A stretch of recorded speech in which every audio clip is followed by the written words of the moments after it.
Olá, meu nome é Cleuder Lopes de Mello. Estou gravando essa videoaula para participar do processo seletivo de professor formador do IF Sul de Minas, Campus Machado, no curso Redes de Computadores, do edital 43/2017. Irei abordar alguns conhecimentos básicos de vetores e matrizes, exigidos no edital do programa. Ascencio e Campos, 2002, define vetor como uma variável composta homogênea unidimensional, ou seja, de uma única dimensão, formada por uma sequência de variáveis, todas de mesmo tipo, com o mesmo identificador, mesmo nome e alocadas sequencialmente na memória. Portanto, essas variáveis não podem ser diferenciadas.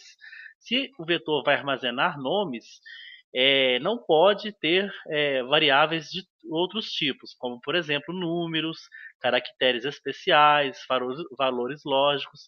Então, as variáveis devem ser de mesmo tipo. Neste exemplo que temos nesse quadro, temos um vetor de 7 posições, onde cada posição armazena um dado de mesmo tipo, que são os nomes. Essas posições também são conhecidas como índice. Por exemplo, na posição 1, ou índice 1, armazena-se o nome Maria. Na posição 2, ou índice 2, armazena o nome José. E na última posição, que é a posição 7, armazena-se o nome Joaquim. Portanto, esses dados são do mesmo tipo, do tipo literal, que armazenam-se dados. Por que utilizar vetores e matrizes? Aí surge a pergunta. Imagine, por exemplo, se gostaríamos de construir um algoritmo que lesse o nome de 500 pessoas e logo após imprimisse o relatório destes mesmos nomes, mas ordenados de forma alfabética. Não seria uma tarefa simples, pois teríamos que definir 500 variáveis do tipo literal, como é mostrado no exemplo abaixo. Portanto, esse exemplo aí foi criado no programa Visual G, que não é uma linguagem de programação, é apenas um programa em pseudocódigo para criarmos algoritmos simples.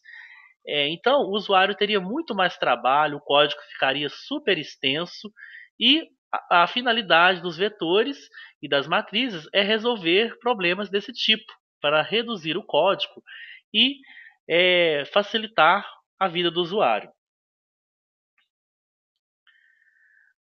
Temos aí a sintaxe para a declaração de um vetor. Primeiramente, temos o identificador, que é o nome do vetor. Em seguida, a palavra reservada vetor, que aparece em todas as declarações de vetor, principalmente quando utilizamos o visual G. Em seguida, logo após isso, definimos essa palavra reservada, temos o tamanho do vetor. No exemplo anterior, temos um vetor de 7 posições. Então, se fôssemos seguirmos aquele exemplo, ficaria um vetor 7, de 7 posições. E o tipo que é o tipo de dado que o vetor irá armazenar. No exemplo que temos na slide, na página anterior, o tipo de dados é do tipo literal, que armazena somente nomes. Mas podemos ter um vetor que armazena números, como números inteiros, números reais, caracteres e do tipo lógico, se é verdadeiro ou falso. Um vetor do tipo inteiro ele vai armazenar somente números inteiros.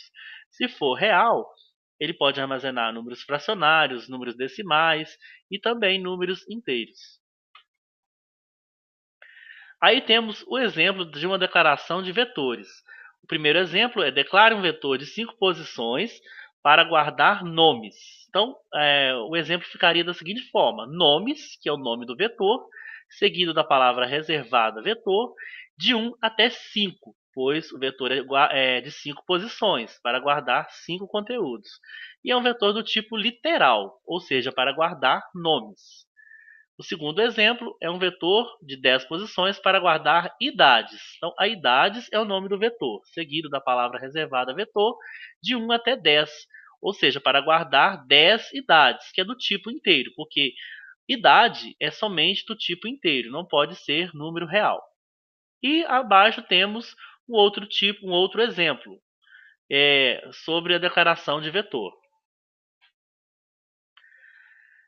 A matriz. Vamos comparar agora matrizes com vetores. O vetores, conforme eu disse, ele é unidimensional, ou seja, apenas uma dimensão. É como se fosse uma linha e não tivesse é, mais linhas e com algumas colunas. É unidimensional que guarda alguns dados. Portanto, esses dados armazenados nos vetores podem ser limitados, ao contrário das matrizes, que ela tem a capacidade de armazenar mais dados, como por exemplo uma tabela que pode ter várias linhas e várias colunas. Aí, nesse exemplo aí, temos uma matriz do tipo 3x2, que é de 3 linhas e 2 colunas. Portanto, como se pode observar, ela vai conseguir armazenar mais dados do que o vetor.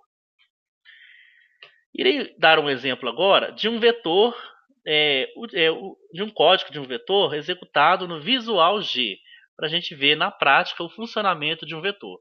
Neste exemplo, eu tenho um vetor de 10 posições, que irá armazenar os dados digitados pelo usuário. Portanto, a pessoa tem que digitar 10 valores do tipo inteiro. Aqui em cima eu tenho a declaração do vetor e esses dados do tipo inteiro. Então, esse vetor vai armazenar os dados e, em seguida, ele vai mostrar na forma de vetor. E, para isso, eu tenho uma estrutura de repetição, que é o para. Vamos executar esse algoritmo para a gente visualizar na prática. Algoritmo, executar. Vou informar os dados.